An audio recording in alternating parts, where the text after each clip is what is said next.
नमस्कार दोस्तों, स्वागत है आपका हमारे चैनल टेल्स बाय यशु पर। यहाँ पर आपको मिलेंगी रोचक और सस्पेंसफुल कहानियाँ। अगर आपको यहाँ पर हमारी कहानियाँ पसंद आती हैं तो कृपया करके आप हमारी वीडियोस को लाइक करें, इसको अपने दोस्तों को साथ शेयर करें और साथ के साथ अपना कमेंट करना ना भूलें। अगर आप इस चैनल पर नए हैं तो कृपया करके इसे सब्सक्राइब भी करें। आपका ज़्यादा समय न लेते हुए चलो आज की कहानी को शुरू करते हैं। रोहित के पैलेस में रोहित और अनिका अपने बच्चों और आयशा मारवा के साथ अब तक अपने पैलेस में आ गए थे। इधर रोहित और अनिका बच्चों और आयशा को उनके कमरे में जाने के लिए कहते हैं और रोहित और अनिका भी बेसमेंट से अपने कमरे में आ जाते हैं। अनिका अब रोहित को शावर लेने के लिए कहती है, इसलिए अनिका कबर्ड से अपने कपड़े निकालकर अनिका शावर लेने के लिए चली जाती है। कुछ समय में शावर लेने के बाद जब वो बाहर आती है तो वो देखती है कि रोहित बालकनी में खड़ा हुआ अब कुछ सोच रहा था। अनिका रोहित को ऐसे देखते हुए एक पल के लिए सोचती है कि आखिर रोहित अभी क्या सोच रहा होगा। तभी अनिका रोहित के पास जाती है और फिर वो कहती है, क्या हुआ मिस्टर मारवा, आपको क्या चेंज नहीं करना है? क्योंकि मैं शावर लेकर आ चुकी हूँ, अगर आप चाहो तो आप अभी जा सकते हो। अनिका की बात को सुनकर अब रोहित भी कहता है कि अनिका प्लीज मुझे बताओ तुम उस पैलेस के बारे में कैसे जानती हो। क्योंकि रोहित खड़ा खड़ा अभी भी यहाँ पर उस पैलेस के बारे में ही सोच रहा था। क्योंकि जब से रोहित उस पैलेस में गया था तब से बहुत सारे ही क्वेश्चन अब रोहित के दिमाग में आ रहे थे। रोहित को अब उस पैलेस के ऊपर शक होने लगा था कि आखिर वो पैलेस किसका है, वो बनाया किसने है और वहां पर हर एक चीज उनकी पसंद नापसंद की कैसे है। रोहित के दिलो दिमाग में बस उसी पैलेस के बारे में जानने की इच्छा थी, इसलिए एक बार फिर से रोहित अब यहाँ पर अनिका से उस पैलेस के बारे में जानने के लिए कहता है। रोहित के इस सवाल पर अब अनिका कहती है कि क्या मुझसे कोई गलती हो गई है मिस्टर मारवा, जो आप दोबारा से फिर से वही बात पूछ रहे हैं। अनिका के इस बात पर अब रोहित कहता है, नहीं अनिका, तुमसे कोई गलती नहीं हुई है, लेकिन मुझे पता नहीं क्यों ऐसा लगता है कि शायद मैं पहले भी वहां पर गया हुआ हूँ। क्योंकि वो पैलेस मुझे मेरी धुंधली हुई यादों में लग रहा है, लेकिन मुझे लग तो रहा है मैं वहां पर पहले कभी गया हूँ, लेकिन मुझे याद नहीं है कि मैं आखिर वहां पर गया कब हूँ। कुछ धुंधली सी याद है, लेकिन मैं पूरे कॉन्फिडेंस से नहीं कह सकता। मुझे कुछ भी याद नहीं है, इसलिए मैं तुमसे पूछ रहा हूँ कि तुम उस पैलेस को कैसे जानती हो। रोहित की ये बात सुनकर अब अनिका अपने मन में ही सोचती है कि क्या ये पॉसिबल है कि अलेक्जेंडर की तरह ही कभी रोहित भी वहां पर गया होगा। अनिका भी अपने ही ख्यालों में थी। अनिका भी यही सोच रही है कि कभी ऐसा तो नहीं है कि जब रोहित भी जब छोटा था तो तब किंग कभी रोहित को तो उस पैलेस में नहीं लेकर गया होगा ना, ताकि शायद इसी वजह से कभी अगर किंग उसको उस पैलेस में लेकर गया होगा तो शायद ही पॉसिबिलिटी है कि रोहित को उसके बारे में कुछ धुंधली यादें हो। और अगर रोहित कभी अपने बचपन में वहां नहीं गया है तो फिर ऐसा कैसे संभव है कि रोहित को उस पैलेस के बारे में कुछ धुंधली हुई यादें हैं। अनिका भी अपने दिमाग में यही सोच रही थी कि अब वो रोहित को क्या ही जवाब दे। अनिका अपने ही ख्यालों में थी, तभी रोहित अभी अनिका के कंधे पर हाथ रखता है और कहता है, अनिका क्या हुआ, अब तुम क्या सोचने लग गई? क्या तुम सच में मुझे बताओगी कि तुम उस पैलेस को कैसे जानती हो? रोहित के उसके कंधे पर स्पर्श करने के बाद अब अनिका अपने ख्यालों से बाहर आकर अब अनिका रोहित से कहती है, चलिए ना मिस्टर मारवा, पहले आप शावर ले लीजिए और फ्रेश हो जाइए। क्योंकि इस बार भी अनिका रोहित की बात को टाल देती है। अनिका की बात को सुनकर अब रोहित भी हाँ में अपना सिर हिला देता है। क्योंकि रोहित 2-3 बार अनिका से इस बात को पूछ चुका था, लेकिन अनिका हर बार ही रोहित को कुछ ना कुछ कह के अब उस बात को टाल रही थी। और रोहित भी अब बाथरूम की तरफ चला जाता है शावर लेने के लिए। तो वहीं अनिका अपना गिफ्ट बॉक्स तब खोलने लग जाती है। हालांकि अनिका के दिमाग में अभी भी बहुत सारे ही सवाल थे। अनिका एक कसम में भी थी कि क्या उसे रोहित को सब कुछ बता देना चाहिए, लेकिन अगर वो रोहित को बताती है उसके नाना के बारे में तो शायद फिर वो कभी भी अपने सवालों तक पहुंच नहीं पाएगी। क्योंकि अनिका ये भी अच्छी तरह से जानती थी कि किंग एक तो पहले से ही उसकी माँ से बहुत ही नफरत करते हैं, और अगर अनिका ने रोहित को इसके बारे में कुछ भी बता दिया तो हो सकता है कि किंग उससे और भी ज्यादा नफरत करे। क्योंकि अपनी माँ की वजह से नफरत है अनिका अभी भी झेल ही रही थी किंग की तरफ से। इसलिए अनिका के दिमाग में आता है कि चलो अब इन सब बातों को इग्नोर करते हैं, और फिर वो अपने उस गिफ्ट को खोलने के लिए लग जाती है जो किंग की तरफ से उसके लिए गाड़ी में रखवाया गया था। जब अनिका उस गिफ्ट को खोलती है तो वो देखती है कि उसमें एक बहुत ही खूबसूरत सा गाउन था और उसके साथ में ही मैचिंग ज्वेलरी और फुटवियर भी था। अनिका अब अपना गिफ्ट ओपन करने के बाद अब वो रोहित का गिफ्ट बॉक्स की तरफ देखती है। अब उस गिफ्ट बॉक्स को देखने के बाद अब उस गिफ्ट की तरफ देखते हुए अब अनिका अपने मन में सोचती है कि क्या उसे मिस्टर मारवा के गिफ्ट को भी खोल देना चाहिए या नहीं, क्योंकि ये गिफ्ट रोहित का है तो आई थिंक मिस्टर मारवा को ही ये गिफ्ट खोलना चाहिए। लेकिन अनिका के मन में बहुत सी जिज्ञासा थी कि आखिर उसके नानू ने रोहित के लिए रोहित के बर्थडे पर आखिर क्या गिफ्ट दिया होगा।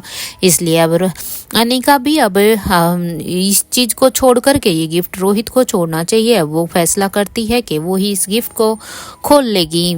जब अनिका उस गिफ्ट की तरफ बढ़ती है तो वो उस गिफ्ट को अपने हाथों में उठाती है और उसे खोलने लगती है। कुछ ही देर में जब वो उस गिफ्ट को खोल देती है तो वो देखती है कि इसमें रोहित के गिफ्ट बॉक्स में एक डिजाइनर सूट था और रोहित का सूट और अनिका की ड्रेस का कलर बिल्कुल ही सेम था। ये देखकर तो अनिका ने अपना एक हाथ अपने सिर पर दे मारा, क्योंकि दोनों की ही ड्रेसेस सेम कलर की थी। वो जानती थी कि यहाँ उसके दोनों भाई और साथ में भूमिका ये सब अब अनिका को टीज करने का एक भी मौका नहीं छोड़ेंगे, क्योंकि अब जब से वो दोनों आमने सामने होते थे या फिर उन दोनों की ड्रेस सेम होती थी तो ये अब सारे के सारे ही अनिका को टीज करने लग जाते थे। जब से श्वेता की एंगेजमेंट हुई थी तब से ही अनिका के साथ ऐसा कई बार हो चुका था।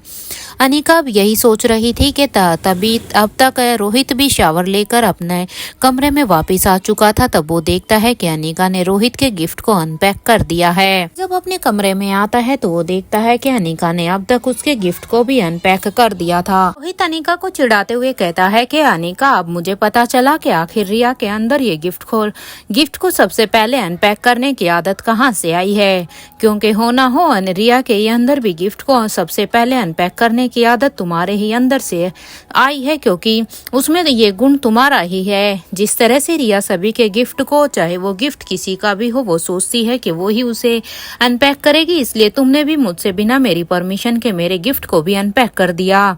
रोहित की ये बात सुनकर अब अनिका रोहित को घूर घूर कर देखने लगती है, क्योंकि अनिका को रोहित की ये बात बड़ी ही अजीब लगी।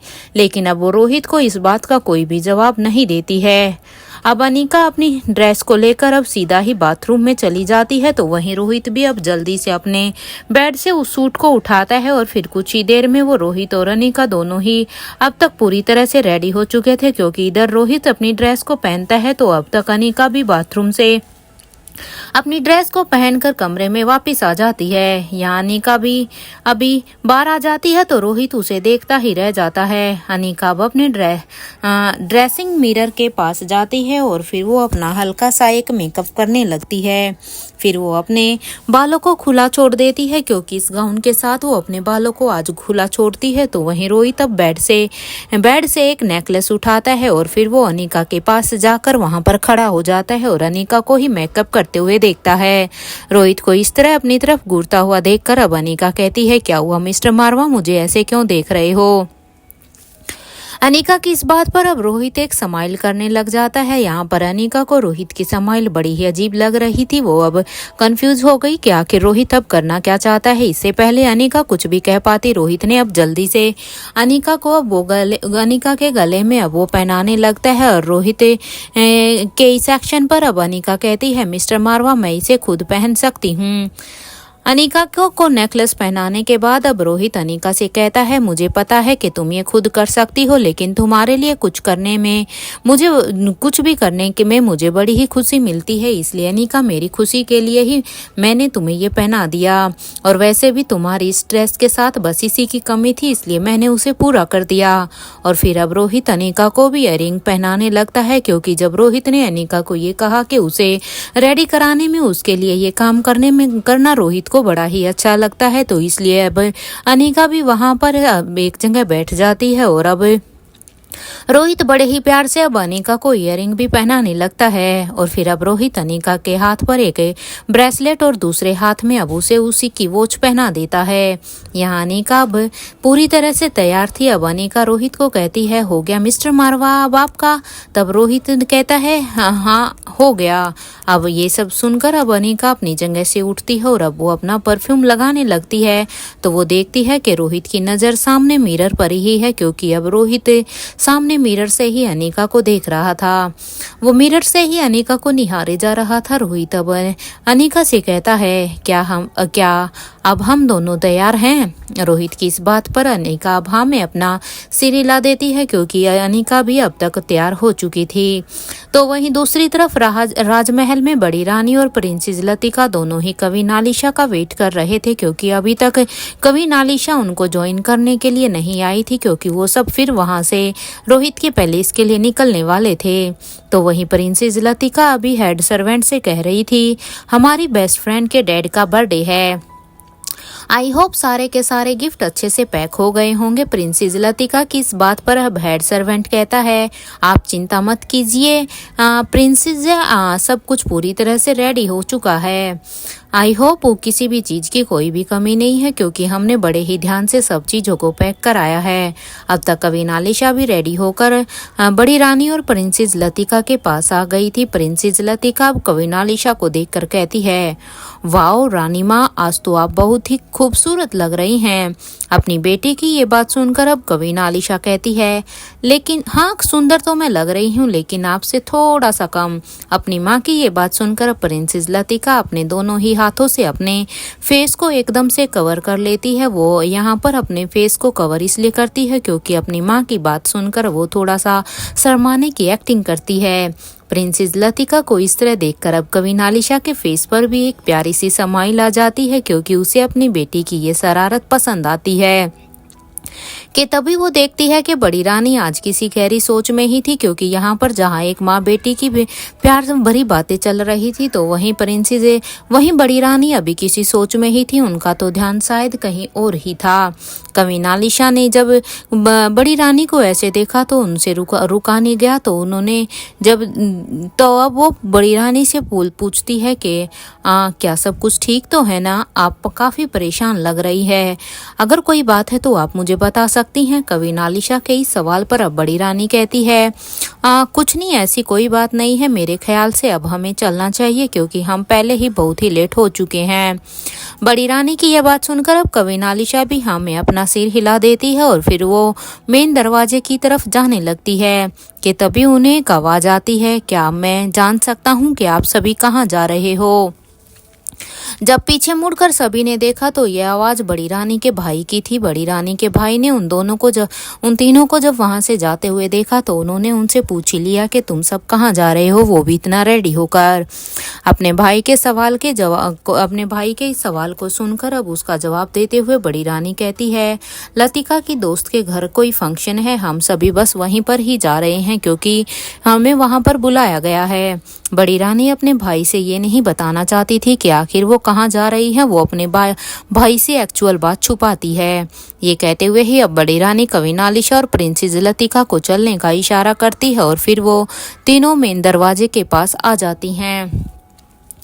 अब तक गाड़ी लेकर ड्राइवर भी वहां पर पहले से ही आ जाता है। एक गाड़ी में वहां पर कमांडर इन चीफ अपने सिक्योरिटी गार्ड के साथ बैठ जाते हैं, तो वहीं दूसरी गाड़ी में बड़ी रानी कवि नालिशा और प्रिंसेस लतिका वो तीनों ही बैठ जाती हैं। तो पीछे की दो गाड़ियों में ढेर सारे गिफ्ट्स रखे हुए थे। कवि नालिशा की गाड़ियों का काफिला अब रोहित के पैलेस की तरफ जाने लगता है कि तभी दो और गाड़ियां उनके पीछे पीछे आ जाती हैं, जिन गाड़ियों में जो गिफ्ट थे उन्हें किंग ने भिजवाए थे।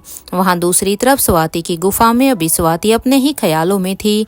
वो अपने मन में ही यही कह रही थी कि मैं जानती हूँ आयशा, मारवा रोहित को इस दुनिया में लाना तुम्हारे लिए किसी तपस्या से कम नहीं था, क्योंकि उस समय पर तुम्हारा जो हाल था वो मैं अच्छी तरह से जानती हूँ। तुमने बहुत ही सफर किया था अपनी उस प्रेगनेंसी में। तुमसे पहले तो मैंने रोहित को अपनी गोद में लिया हुआ था।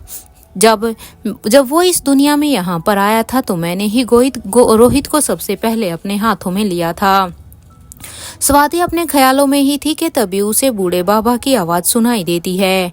बूढ़े बाबा अब स्वाति मल्होत्रा से कहते हैं, मैडम मैं आपके गिफ्ट को लेकर जा रहा हूँ। बूढ़े बाबा की इस बात को सुनकर अब स्वाति मल्होत्रा कहती है कि हाँ लेकिन ध्यान रहे इस बार अगर तुम पर किसी को भी शक हुआ तो अनिका और रोहित के लिए ये एक प्रॉब्लमेटिक हो सकता है, इसलिए इस बार कोई भी गलती नहीं होनी चाहिए जैसे पिछली बार अनिका के बर्थडे पर हुई थी। इस बार तुम्हें और भी बिल्कुल संभल कर बिल्कुल सतर्क होकर जाना है ताकि किसी को भी तुम्हारे वहां होने का एहसास ना हो, किसी की भी नजर तुम पर ना पड़े, क्योंकि इस बार स्वाति मल्होत्रा कोई भी चांस नहीं ले सकती थी। स्वाति मल्होत्रा की ये बात सुनकर अब बूढ़े बाबा कहते हैं, मैडम आप टेंशन मत लीजिए, मैं इसे एनी को दे दूंगा। मुझे पता है कि वो तो लैब में ही होगी, क्योंकि अगर मैं इसे एनी को दूंगा तो एनी से अपने आप ही रोहित मारवा तक पहुंचा देगी। बूढ़े बाबा की ये बात सुनकर अब स्वाति मल्होत्रा भी हाँ में अपना सिर हिला देती है और फिर वो बूढ़े बाबा अब स्वाति मल्होत्रा को वहां से ये बात कहने के बाद अब मारवा यहाँ पर रोहित के पैलेस की तरफ निकल जाते हैं। तो वहीं रोहित के पैलेस में अब तक सभी तैयारियां भी पूरी हो चुकी थी और अब तक सभी तैयार होकर नीचे ग्राउंड फ्लोर पर आ गए थे और फिर सबके आने का और फिर सभी वहां पर उनके आने का वेट कर रहे थे, जो भी वहां पर गेस्ट आने वाले थे। तभी करण गुलेरिया के कानों में बाहर से आ रही गाड़ियों का एक शोर सुनाई देता है। उन गाड़ियों की आवाज को सुनकर अब करण गुलेरिया समझ जाते हैं कि उनके रॉयल गेस्ट अब आ गए हैं, इसलिए वो खुद अब पर्सनली उनका वेलकम करने के लिए बाहर की तरफ निकल जाते हैं और उनके साथ साथ अब रेखा मौसी भी उनके साथ ही चली जाती है। अब तक राजमहल से आई हुई सारी ही गाड़ियों में डोर के पास अब सारी ही गाड़ियां वहां पर डोर के पास आ जाती हैं। सबसे पहले कमांडर इन चीफ और उनके साथ आए हुए बॉडीगार्ड अपनी गाड़ी से बाहर निकलते हैं, क्योंकि ये उनकी सिक्योरिटी का ही एक रूल था कि बड़ी रानी और रानी आलिशा से पहले ही उसके बॉडीगार्ड बाहर निकलेंगे और वो पहले इंश्योर करेंगे कि यहाँ पर बड़ी रानी को या फिर कवीन आलिशा को किसी भी तरह का कोई खतरा ना हो। जब वो पूरी तरह से सिक्योर हो जाते हैं तब वो बड़ी रानी और कवीन आलिशा की गाड़ी के दरवाजे को खोल देते हैं।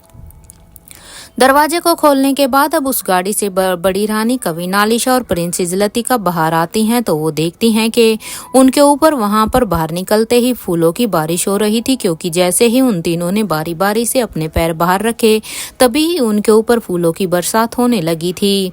तभी जैसे ही अब वो जैसे ही वो पूरी तरह से गाड़ी से उतरे तो उनके सामने करण गुलेरिया, आकाश गुलेरिया और उनके साथ साथ रेखा मौसी वहां पर पहले से ही खड़े थे।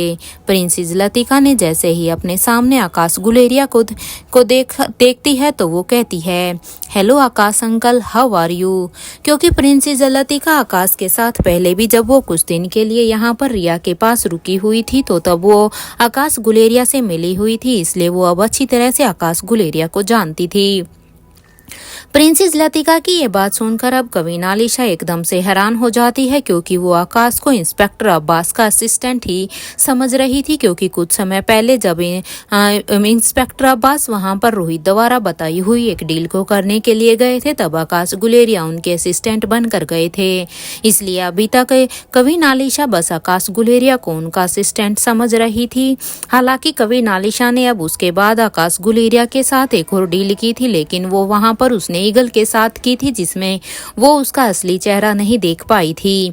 यहाँ आकाश गुलेरिया प्रिंसेस लतिका की बात को सुनकर कहता है, I am fine, how are you. Akash Guleria की इस बात का जवाब देते हुए लतिका कहती है, मैं भी बिल्कुल पूरी तरह से अच्छी हूँ। आकाश गुलेरिया और प्रिंसेस लतिका की बातों को सुनकर अब रेखा मौसी कहती है कि ठीक है, अब सारी बातें क्या यहीं पर करनी है। ये कहते हुए ही अब रेखा मौसी स्माइल करने लग जाती है और वो अपना हाथ बड़ी रानी के आगे बढ़ा देती है। तो वहीं आकाश गुलेरिया भी अपना हाथ प्रिंसेस लतिका के सामने बढ़ा देता है। ये देखकर अब करण गुलेरिया अपना हाथ कवीन आलिशा के आगे करते हैं और फिर वो कहते हैं, रानी साहिबा आप प्लीज अंदर आइए। ये सुनकर अब कवीन आलिशा भी अपना हाथ करण गुलेरिया के हाथ में देते हुए अंदर आ जाती है। तो वहीं बड़ी रानी रेखा मौसी के हाथ में अपना हाथ देकर अंदर आती है। तो प्रिंसेस लतिका आकाश को अपना हाथ पकड़ाकर उनके साथ अंदर आ जाती है, क्योंकि ये यहाँ पर उनका एक वेलकम करने का तरीका था। कविनालिशा को देखकर तो इंस्पेक्टर अब्बास की मानो एकदम से सांसें ही थम गई थी, क्योंकि वो अच्छी तरह से जानते थे कि कविनालिशा उन्हें मिस्टर रोहित मारवा के बिजनेस टीम का हेड समझती थी। उन्हें तभी वो चीज याद आ जाती है जब रोहित के कहे अनुसार वो उनसे एक बिजनेस डील करने के लिए गए थे। हालांकि अगर उस समय पर आकाश गुलेरिया उनका असिस्टेंट बनकर नहीं गया होता तो शायद इंस्पेक्टर अब्बास के लिए वो डील करवाना बड़ा ही मुश्किल होता, क्योंकि ये उसके प्रोफेशन का पार्ट नहीं था। इसलिए अब कविनालिशा को ऐसे देखकर अब वो हड़बड़ा जाते हैं। इंस्पेक्टर अब्बास यहाँ पर कविनालिशा से छुपने लगे कि तभी उनके कंधे पर एक हाथ आया। जब एक अपने कंधे पर एकदम से ये हाथ आते ही वो एकदम से घबरा जाते हैं कि आखिर कौन है जिन्होंने उसके कंधे पर ऐसे हाथ रखा। कहीं उसे रानी साहिबा के वहां से आए हुए किसी लोगों ने तो नहीं पहचान लिया है। जब उन्होंने पीछे मुड़कर देखा तो वहां पर कोई और नहीं बल्कि ये हाथ भूमिका का था। भूमिका को वहां पर देखकर एकदम से वो हैरान हो जाते हैं, लेकिन इधर भूमिका भी जब उसके कंधे पर हाथ रखती है और जब वो इंस्पेक्टर अब्बास को देखती है तो उनकी इस हालत को देखकर अब भूमिका के चेहरे पर भी एक शरारती समाइल आ जाती है, क्योंकि भूमिका अब अच्छी तरह से समझ गई थी कि इंस्पेक्टर अब्बास के ऊपर क्या बीत रही है। भूमिका ने इंस्पेक्टर अब्बास से पूछा, क्या हुआ सर, सब ठीक तो है ना? आप ऐसे किससे छुपने की कोशिश कर रहे हैं? भूमिका के इस सवाल पर अब इंस्पेक्टर अब्बास कहते हैं, तुम तो सब जानते ही हो ना भूमिका, फिर तुम क्यों मुझसे पूछ रही हो, या तुम भी अब मेरा मजाक उड़ाना चाहती हो? इंस्पेक्टर अब्बास की ये बात सुनकर अब भूमिका कहती है, ऑल द बेस्ट सर। ये कहते हुए ही भूमिका अब निखिल को ढूंढने के लिए चली जाती है और फिर वो मन ही मन में सोचती है कि आखिर निखिल कहाँ पर गया होगा, क्योंकि उसे कितना समय हो गया है, मुझे तो वो अभी तक कहीं पर भी दिखाई नहीं दिया। अब भूमिका ये सोचते हुए उसे ढूंढ ही रही थी कि तभी उसकी नज़र फर्स्ट फ्लोर से आते हुए रोहित और अनिका पर जाती है। तो अचानक से ही उसके मुंह से एकदम से ही निकल जाता है कि look at them guys, they both look good at each other. किसी की नज़र ना लगे इन दोनों को किसी की। भूमिका की ये बात सुनकर तो अब सभी की नज़रें ही एकदम से उन पर ही जाती है, क्योंकि भूमिका ने ये बात इतने जोर से कही थी कि सबकी ही नज़र अब वहाँ पर रोहित और अनिका के आते हुए देखकर उन्हीं की तरफ जाती है। जब कविनालिशा ने रोहित और अनिका को देखा तो वो उनका आउटफिट देखकर एकदम से हैरान हो गई थी, क्योंकि ये आउटफिट सच में ही यूनिक था। क्योंकि जो गाउन अनिका ने पहना हुआ था वैसा गाउन पूरे ही फ्रांस में सिर्फ एक ही पीस था, क्योंकि ये गाउन सिर्फ एक रॉयल ट्रेडिशनल शोरूम में मिलता है जिसे फ्रांस के फेमस डिजाइनर ने बनाया था। ये गाउन खुद कविनालिशा को अपने लिए पसंद था और फिर वो इसे परचेज भी करना चाहती थी, लेकिन वो जैसे ही वहाँ के स्टाफ मेंबर से इस गाउन को परचेज करने की अपनी विश बताई तो उन स्टाफ मेंबर्स ने कविनालिशा से कहा था कि this gown has already sold, क्योंकि अनिका ने ये वही गाउन पहना था जो खुद कविनालिशा को अपने लिए खरीदना था। वो भी इसी पार्टी के लिए इस गाउन को खरीदने के लिए वहां पर गई थी, लेकिन जिससे पहले वो अपनी विश वहां पर बताती तब तक ये गाउन बिक चुका था। जैसे ही कविनालिशा ने ये सुना था तो उन्होंने कुछ और ही परचेज कर लिया था, क्योंकि अब उनके पास ये ऑप्शन नहीं था। वो अच्छी तरह से जानती थी कि यहाँ की हर एक ड्रेस का सिर्फ एक ही सिंगल पीस होता है, इसलिए वो अपने लिए कोई दूसरी ड्रेस चूज कर लेती है, क्योंकि वो जानती थी कि वो अगर उस गाउन को 10 गुना भी पैसे ऑफर करती तो भी वो गाउन उनका नहीं हो सकता था, क्योंकि वो रॉयल शोरूम आज भी अपनी परंपरा को निभाता आ रहा है कि अगर वो एक बार किसी को भी अपनी ड्रेस बेच देते हैं तो फिर चाहे उसके लिए सामने से दूसरी पार्टी कितना ही उसे प्राइस में ऑफर क्यों ना करे, लेकिन वो अपनी परंपरा को निभाते ही हैं। और कविनालिशा खुद भी ये नहीं चाहती थी कि वो उनकी किसी भी ट्रेडिशन को तोड़े, लेकिन वो हैरान जरूर थी कि ऐसा नहीं था कि उन्होंने रोहित मारवा की पावर पर किसी भी तरह का शक था, क्योंकि कविनालिशा अच्छी तरह से जानती थी कि रोहित खुद एक किंग है, तो रोहित के लिए ये सब करना कितना ही आसान होगा कि वो अनिका के सामने ऐसी न जाने कितनी ही ड्रेस को ऑफर करवा सकता था, कितनी ही ड्रेस खरीद सकता था। लेकिन वो ये भी जानती थी कि उस रॉयल शोरूम के बारे में ज़्यादा लोग नहीं जानते थे। इनफैक्ट कवि नालिशा को भी उस शोरूम के बारे में बड़ी रानी ने ही बताया था। अब तक रोहित और अनिका दोनों ही नीचे आ गए थे, इससे पहले कि वहां पर खड़े हुए सभी लोग रोहित को उसके बर्थडे की विश करते। सभी की ही नज़र अभी 3rd फ्लोर से एलिवेटर से नीचे बच्चों के साथ साथ में सावित्री भी आ रही थी, उनके ऊपर जाती है। आयशा मारवा बच्चों और सावित्री के साथ वहां पर आयशा मारवा भी सीढ़ियों से आ रही थी, तो सभी की आंखें अब उन तीनों बच्चों सावित्री और आयशा मारवा पर ही जम जाती है। पहला अट्रैक्शन उनका रोहित और अनिका थे, लेकिन जब उनकी 3rd फ्लोर पर नजर जाती है तो वहां से बच्चे आयशा मारवा के साथ सावित्री भी आ रही थी। कुछ ही देर में आयशा मारवा तीनों ही बच्चों के साथ नीचे ग्राउंड फ्लोर पर आ जाती है।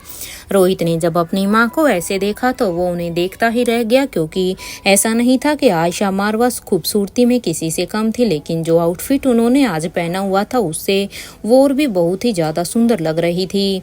रोहित ने जब से होश संभाला था तो उसने हमेशा से ही अपनी माँ को सिर्फ एक साड़ी में ही देखा था, लेकिन आज पहली बार था कि आयशा मारवा ने एक गाउन को कैरी किया हुआ था।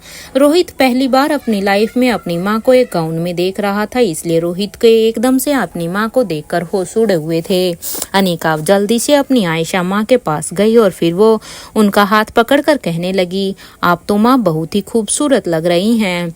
अनिका की ये बात सुनकर अब रिया ने कहा, मम्मा सच में दादी माँ सुंदर लग रही है ना? रिया की इस बात पर अनिका ने हाँ में अपना सिर हिला दिया। तभी रिया ने अपनी बात को आगे बढ़ाते हुए कहा, क्या आपको पता है दादी माँ को इसे पहन ही नहीं रही थी, वो तो मैंने जिद की है और अब देखो ना वो कितनी प्यारी लग रही है। क्योंकि दादी माँ ने जब इस ड्रेस को पहले देखा था तो वो सीधे सीधे ही मना कर रही थी कि वो इस गाउन को नहीं पहन सकती, क्योंकि उन्होंने तो कभी गाउन पहना ही नहीं था।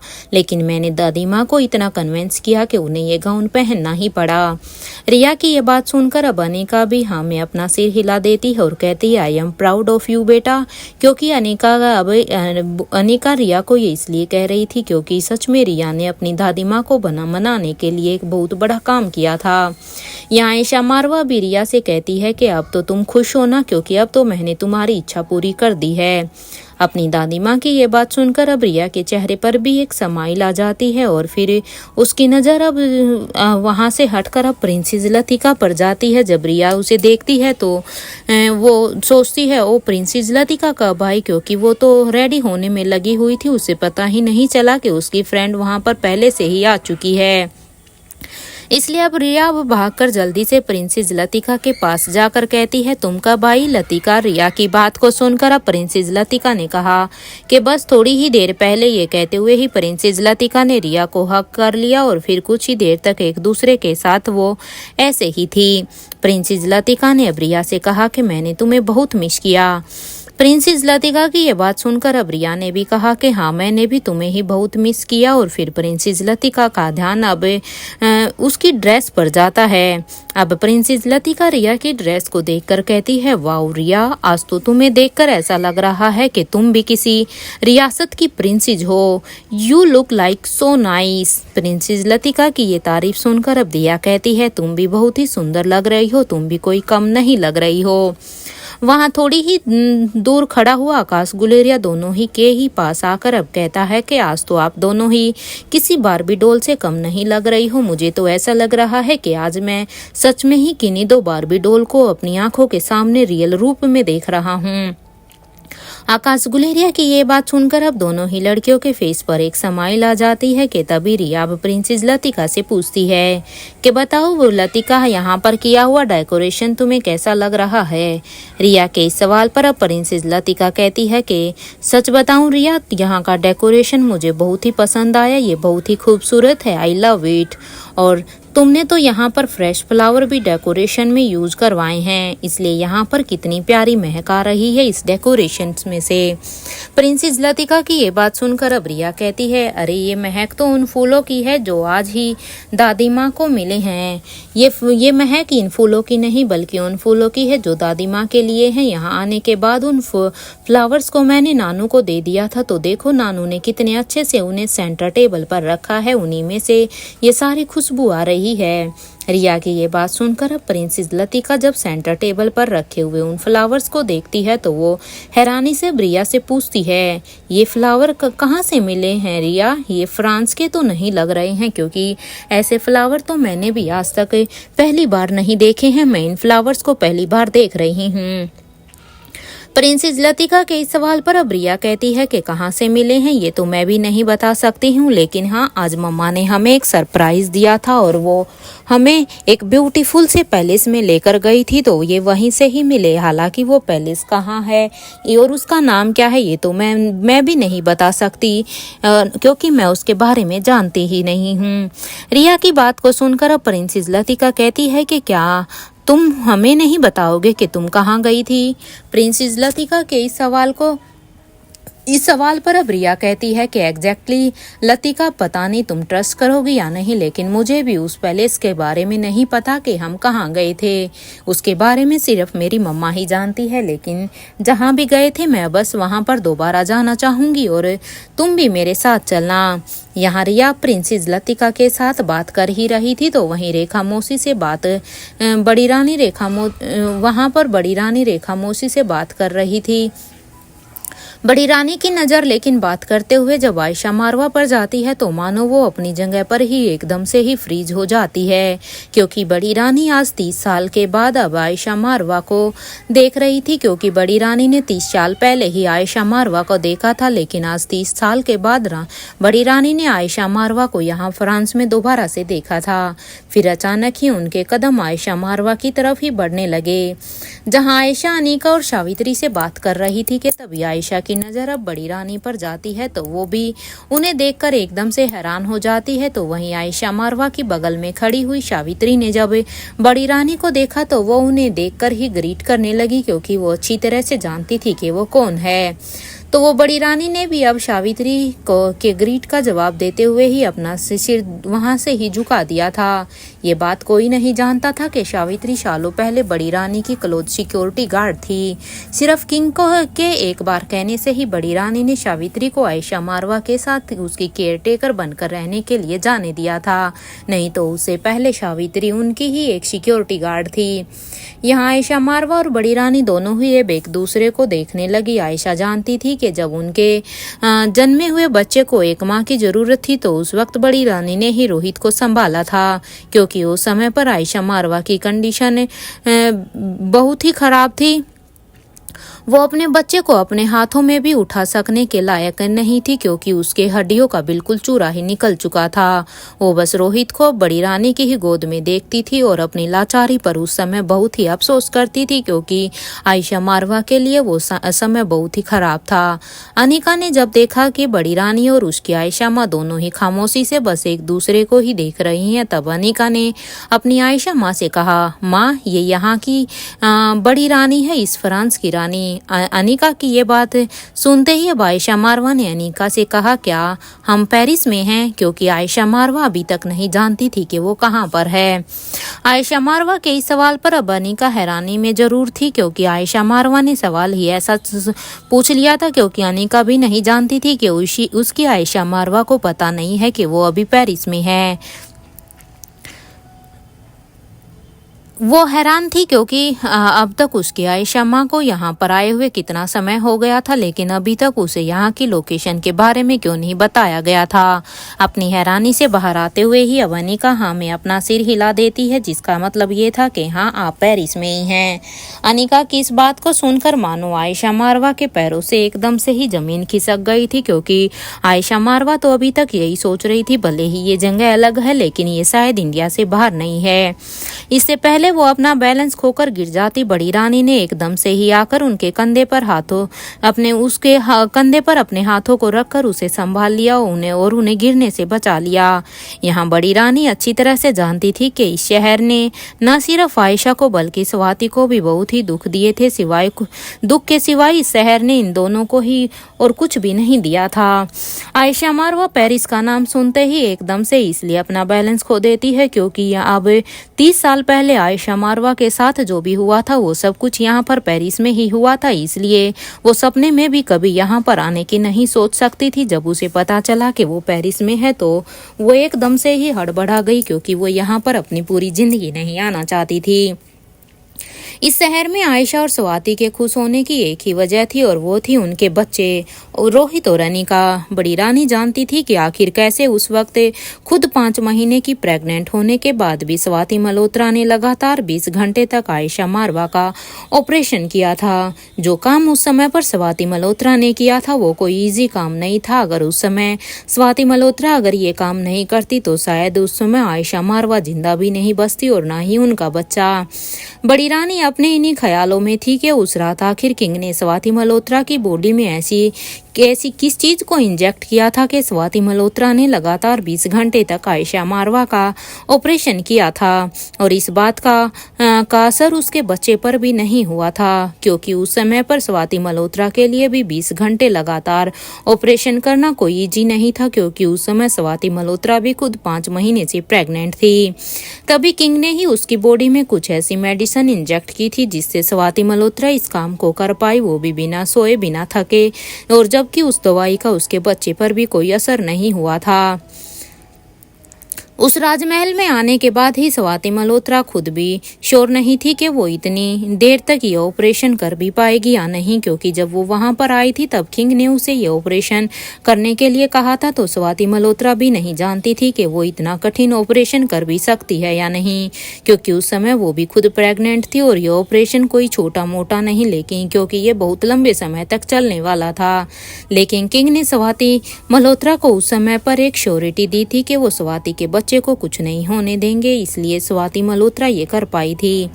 बड़ी रानी अपने ही ख्यालों में थी कि तभी उन्हें रिया की आवाज आई, क्या अभी सब सिर्फ बातें ही करोगे क्या? रिया की बातों को सुनकर अब सभी अपने ही ध्यान से बाहर आए और अब उन सब का ध्यान अभी रिया के ऊपर गया। तब रिया ने देखा कि उनके डैड तो चिराग अंकल से अभी बात करने में बिजी थे। यहाँ रोहित अभी चिराग से कहता है कि ठीक है, पार्टी खत्म होने के बाद तुम मुझे मीटिंग हॉल में मिलना, हम इस बारे में बाद में बात करेंगे।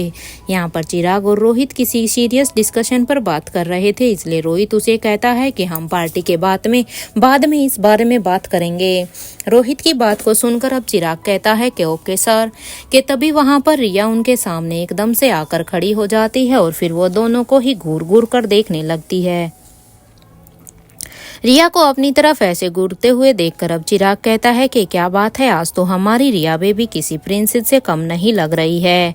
चिराग की ये बात सुनकर तो रिया के चेहरे पर एक स्माइल आ जाती है। चिराग की ये बात सुनकर अब प्रिंसेस यहाँ पर रिया खुद भी भूल जाती है कि अभी वो उन दोनों पर गुस्सा थी, क्योंकि उनका ध्यान पार्टी में नहीं बल्कि खुद की बातों में था। लेकिन फिर से उसे उस बात का ध्यान आता है। फिर वो अपने डैड और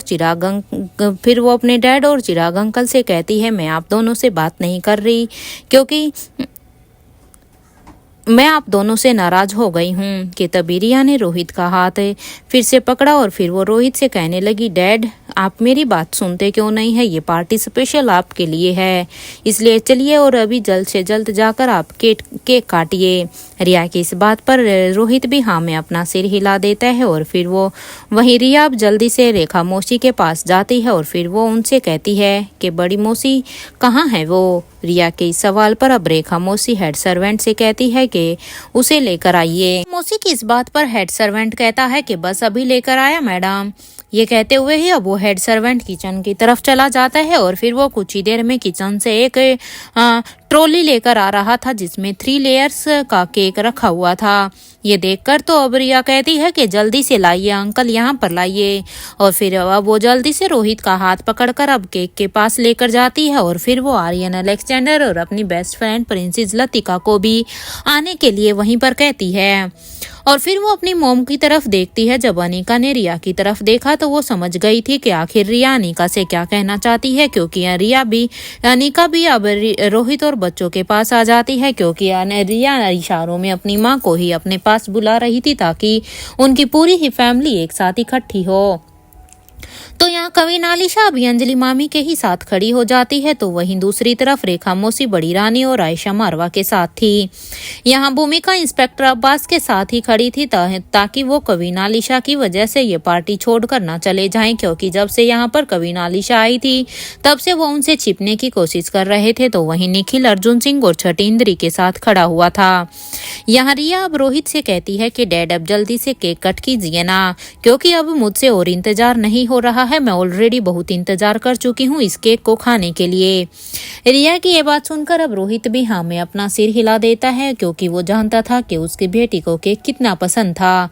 यहाँ रिया अब केक के पास से एक नाइफ उठाती है और फिर वो रोहित के हाथ में उसे पकड़ाते हुए कहती है, ओफो डैड, आपके तो सारे ही काम मुझे ही करने पड़ते हैं, आप तो मुझसे भी छोटे हो क्या।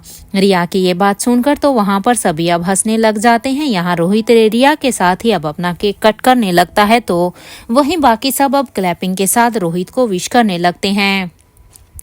रोहित के द्वारा केक कट करने के बाद एक पीस वो रोहित रिया को खिला देता है, और फिर रिया भी अब एक पीस ऑफ केक को अपने डैड को खिला देती है।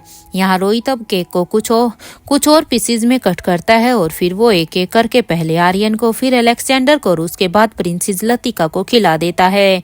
अनिका अब हेड सर्वेंट से कहती है कि अब इस केक को किचन में ले जाइए और फिर इसे सभी को ही डिस्ट्रीब्यूट कर दीजिए। रिया ने अब अपने डैड से पूछा कि डैड, कैसा लगा आपको ये केक, क्योंकि ये खुद रिया की तरफ से खुद ये सरप्राइज था इस केक का, क्योंकि रिया जानती थी कि उसके डैड का ये फेवरेट केक है। रिया की इस बात पर अब रोहित जवाब देता है कि बहुत ही टेस्टी था रिया, थैंक यू। आपको पता है कि डैड सब कुछ है। अब रिया कहती है कि डैड, आपको पता है ये सब कुछ मैंने किया है। रिया की ये बात सुनकर तो रेखा मौसी और अंजलि मामी दोनों के ही चेहरे पर एक स्माइल आ गई थी, क्योंकि वो दोनों जानती थी कि जो केक रोहित को पसंद है उसे बनाने में कम से कम 2 दिन लगते हैं, और आयशा मारवा ने ही इस केक को बनाना शुरू किया था, और फिर उन्होंने ही अंजलि मामी और रेखा मौसी को इस केक की रेसिपी बताई थी। यहाँ पर सभी अब एक एक करके रोहित को अब बर्थडे विश करते हुए ही अब उसे गिफ्ट देने लगे। रोहित ने भी सभी को खुले दिल से सबके गिफ्ट्स को एक्सेप्ट किया और फिर उन्हें थैंक यू बोलने लगा। यहाँ कवि नालिशा ने भी अपने कमांडर इन चीफ की तरफ इशारा किया। कवि नालिशा का ये इशारा देखकर अब कमांडर और चीफ भी अब गाड़ी में की तरफ चले गए, जहाँ पर वो सारे ही गिफ्ट रखे हुए थे। अब वो अपने वहाँ पर कुछ स्टाफ को अपने साथ लेकर जाते हैं और वो अब धीरे धीरे से अब उन गाड़ियों में से सारे ही गिफ्ट को लेकर आ गए।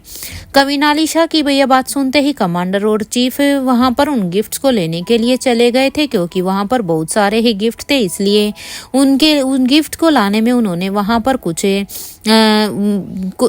ज़रूरत भी थी, इसलिए वो वहां से ही कुछ मेंबर्स को लेकर गए थे। इसलिए अब वो सारे ही गिफ्ट को बड़े ही ध्यान से लेकर आते हैं, क्योंकि वे बड़े ही एक्सपेंसिव गिफ्ट थे।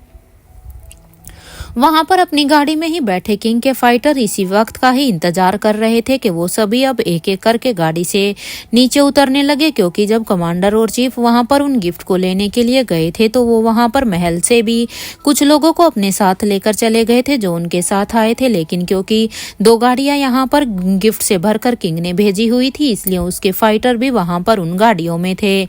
फिर अब वो फाइटर भी अब अंदर की तरफ जाने लगते हैं। कुछ ही देर में रोहित के पैलेस में एक के बाद एक लोग आते गए और फिर वो वहां टेबल पर गिफ्ट रखते जा रहे थे।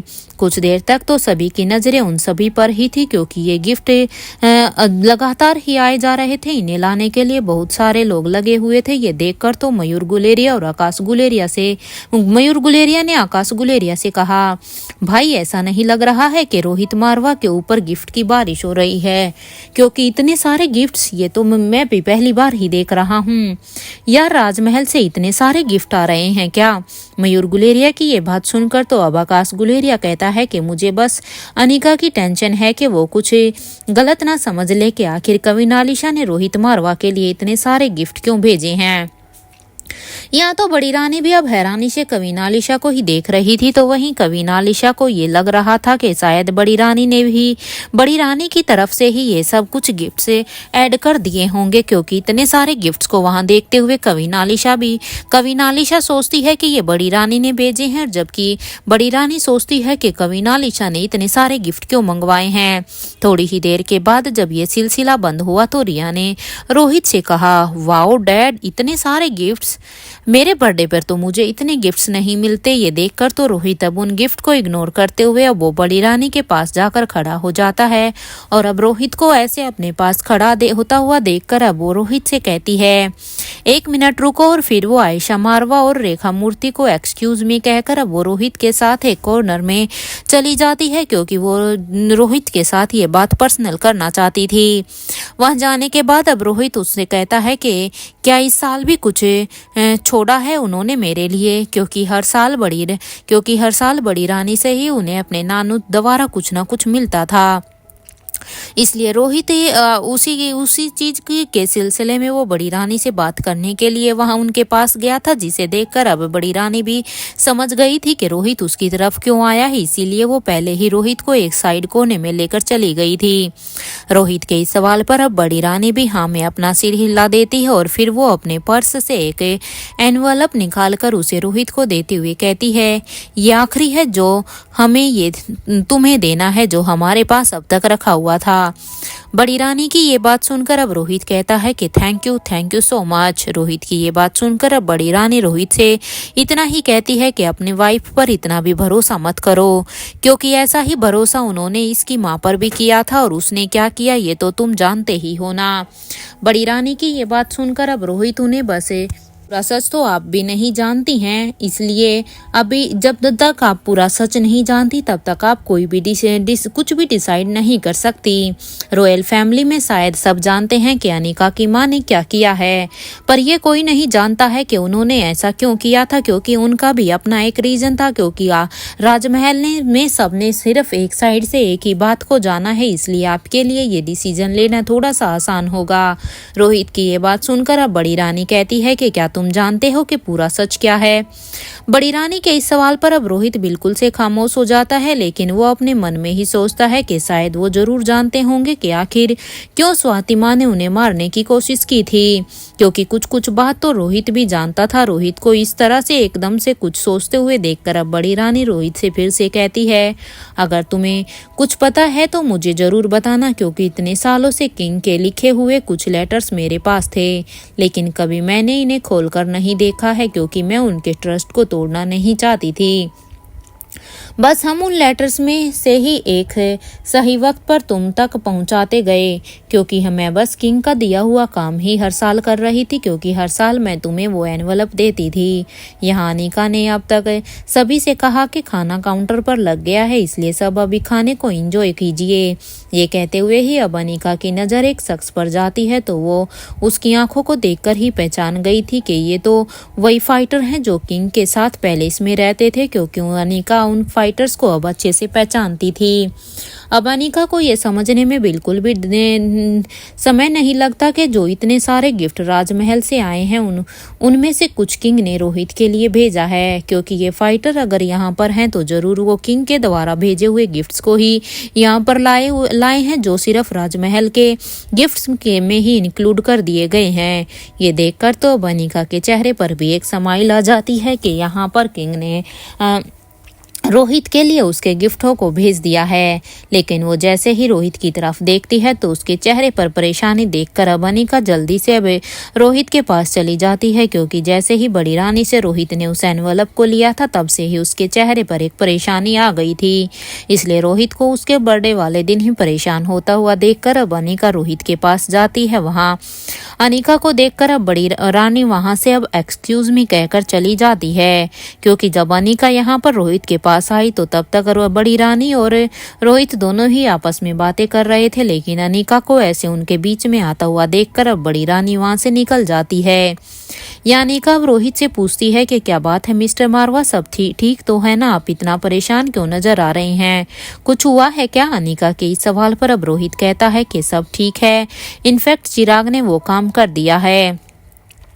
रोहित की ये बात सुनकर अब अनिका कहती है कि इतनी जल्दी। हालांकि अनिका को भरोसा था कि रोहित के कहने पर चिराग इस काम को जल्द से जल्द करेगा और चिराग के लिए ये कोई मुश्किल काम नहीं था, क्योंकि रोहित के हर एक ऐसे रोहित जो कि एक किंग था, तो किंग से जुड़े हुए सभी काम को चिराग बड़े ही कॉन्फिडेंटल करता था, इसलिए उसके लिए ये कोई बड़ा काम नहीं था। लेकिन वो इसे इतनी जल्दी करेगा इसी ये खुद अनिका को भी पता नहीं था। अब अनिका कहती है कि मुझे आपने अब तक नहीं बताया है कि आपको कैसे पता चला था कि मारवा हाउस पर अटैक कैसे हुआ। अनिका के फिर से इस सवाल पर अब रोहित कहता है कि थोड़ा सा सब्र करो, मैं तुम्हें सब सच सच बता दूंगा अनिका, मुझे बस थोड़ा सा समय दो। ये कहते हुए ही अब रोहित अनिका से कहता है कि खाना खाने चलें। रोहित की इस बात पर अब अनिका भी कहती है कि अभी नहीं, आप और मैं हम दोनों यहाँ नहीं खाएंगे, आपके लिए एक सरप्राइज है, अभी इन सबको यहाँ पर खाना खाने दो। अनिका की ये बात सुनकर अब रोहित कहता है कि और कितने सरप्राइज है अनिका, क्योंकि तुम अपना सरप्राइज तो मुझे ऑलरेडी दे ही चुकी हो, जो किसी एक शौक नहीं, पता नहीं उसमें तो कितने सारे ही शौक इंक्लूड थे, वो सरप्राइज मैं कभी नहीं भूल सकता। क्या अभी भी कोई सरप्राइज बचे हुए हैं? रोहित के इस सवाल पर अब अनिका एक स्माइल करने लग जाती है। वो रोहित के कानों के पास जाकर कहती है, सरप्राइज डिनर डेट है और वो भी हमारे टेरेस पर। अनिका की ये बात सुनकर अब रोहित के चेहरे पर एक स्माइल आ जाती है और फिर रोहित अब अनिका से कहता है कि चलो गेस्ट को अटेंड करते हैं फिर।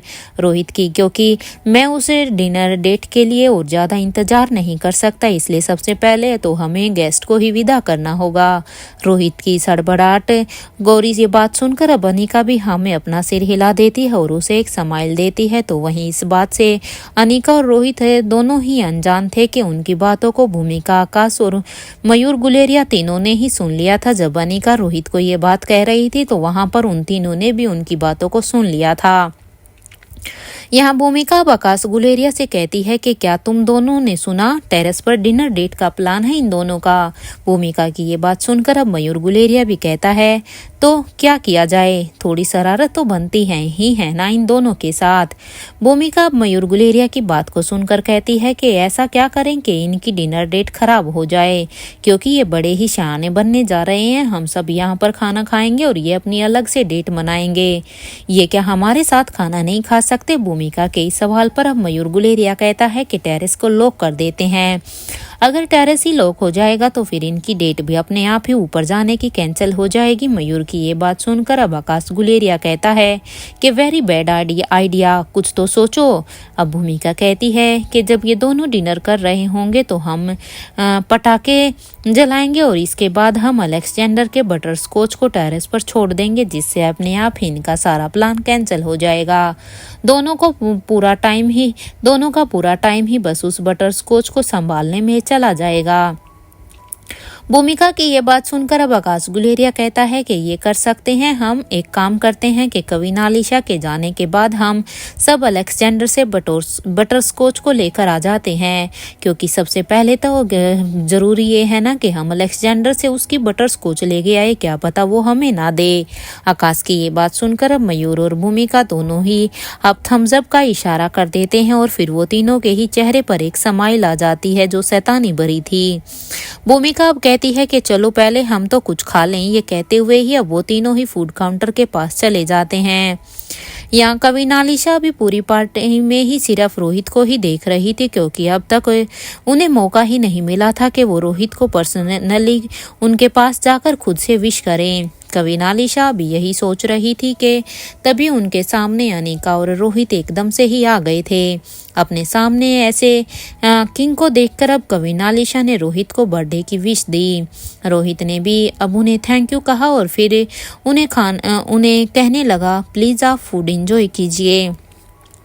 रोहित की ये बात सुनकर अब कविनालिशा भी हाँ में अपना सिर हिला देती है। तो वहीं अनिका और रोहित अब करण गुलेरिया के पास जाकर खड़े हो जाते हैं। रोहित अब करण गुलेरिया से कहता है कि थैंक यू पापा इतना सब कुछ अरेंज करने के लिए, क्योंकि मैं जानता हूँ कि ये सब आपने अरेंज करवाया है। रोहित की ये बात सुनकर अब करण गुलेरिया कहते हैं अभी थैंक यू मत बोलो रोहित, अभी तो मेरी लिटिल एंजल ने जो तुम्हारे लिए सरप्राइज गिफ्ट करवाया है उसमें हम उसमें हम सब ने मेहनत की। पिछले कुछ दिनों से हमने उस पर बहुत ही मेहनत की है। मुझे लगता था कि जब हम ये सब मेहनत कर रहे थे रिया के कहने पर, तो मुझे लग रहा था कि मैं फिर से अब एक स्कूल में आ गया हूँ जहाँ पर मैं अपना होमवर्क कंप्लीट कर रहा हूँ। करण गुलेरिया की ये बात सुनकर तो वहाँ पर खड़े रोहित और अनिका दोनों के ही चेहरे पर एक स्माइल आ जाती है, क्योंकि करण कहते हैं कि पिछले कुछ दिनों में जिस तरह से हम ये सरप्राइज तैयार कर रहे थे, उससे तो रिया ने हम सब के ऊपर पता है कितनी ही डांट लगाई है। वहां पर ऐसा लग रहा था जैसे रिया किसी स्कूल की प्रिंसिपल हो और हम सब उसके स्कूल में पढ़ रहे बच्चे हों। इसलिए अब रोहित और अनिका दोनों ही करण की इन बातों को सुनकर अब जोर जोर से हंसने लग जाते हैं कि तभी करण गुलेरिया रोहित और अनिका से फिर से कहते हैं कि तुम दोनों कुछ क्यों नहीं खा रहे हो, क्योंकि जब सब लोग खाना खा रहे हैं तो क्या तुम दोनों को खाना नहीं खाना। करण के इस सवाल पर अब अनिका कहती है कि पापा आप खाइए ना, हम थोड़ी देर के बाद खाएंगे, क्योंकि अभी हमें गेस्ट को भी देखना है। इसलिए अभी आप सब लोग खाना खाओ, क्योंकि अगर हम भी साथ में खाना खाएंगे तो फिर राजमहल से आए हुए लोगों को कौन संभालेगा। इसलिए अभी हम ये सब देख रहे हैं, इसलिए पहले आप खाना खा लीजिए।